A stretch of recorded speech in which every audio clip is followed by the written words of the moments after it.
Hey everybody, and welcome to Morning Coffee. It's your girl Tammy coming at you again today with an encouraging word. I'm just gonna hop right in. This week we have been talking about worship, the power of worship, and just looking at different examples in the Bible of what happens when people intentionally decide to worship. So today we're going to be looking at Genesis 22. We're going to be looking at Abraham. And this is the story of when Abraham was tested. Now, of course, if you're not familiar with the story of Abraham, Abraham was promised a son to be the heir. He did not have any children. He was way past, him and Sarah were way past childbearing years. But God had made a promise to them, and they did get Isaac. And once Isaac was about maybe a teen, maybe 13, 12 or 13 years old, Abraham was tested and God told him to sacrifice his son. And so we come here starting at 22, and I am going to read starting at verse 1. And it says, sometime later, God tested Abraham. He said to him, Abraham, here I am, he replied. Then God said, take your son, your only son whom you love, Isaac, and go to the region of Moriah. Sacrifice him there as a burnt offering on a mountain that I will show you. Early the next morning, Abraham got up and loaded his donkey. He took with him two of his servants and his son, Isaac. When he had cut enough wood for the burnt offerings, he set out for the place God had told him about. On the third day, Abraham looked up and saw the place at a distance. He said to his servants, stay here with the donkey while I and the boy go over there. We will worship, and then we will come back to you.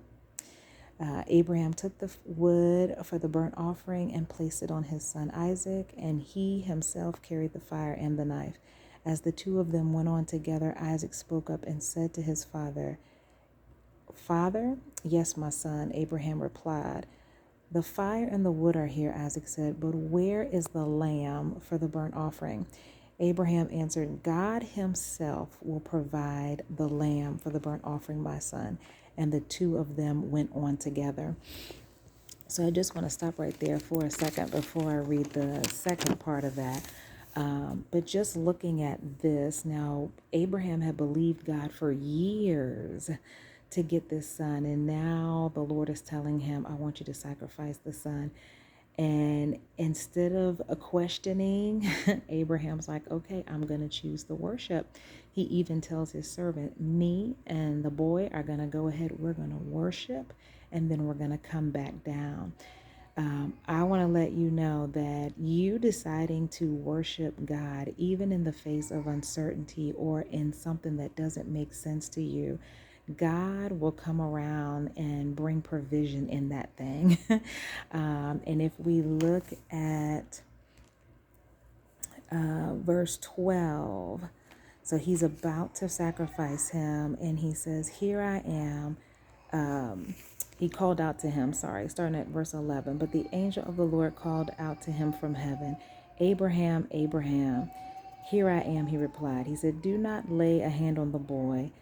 Do not do anything to him. Now I know that you fear God because you have not withheld from me your son, your only son. And then if you continue to read, there was a ram in the bush that ended up being the sacrifice. But God, even in testing Abraham, Abraham decided, I'm going to worship him. I'm going to worship God. Me and my son, we're going to worship. He's going to come back. Abraham didn't quite know what was going to happen or how God was going to work it out, but he just trusted and still decided to worship. So that's my encouragement for you today. Even if you are in a situation where it doesn't seem favorable, maybe you don't understand the outcome or understand what God is asking you to do, know that if you still obey and trust him and decide to worship, God will provide that ram in the bush. Be blessed today, and we'll talk soon.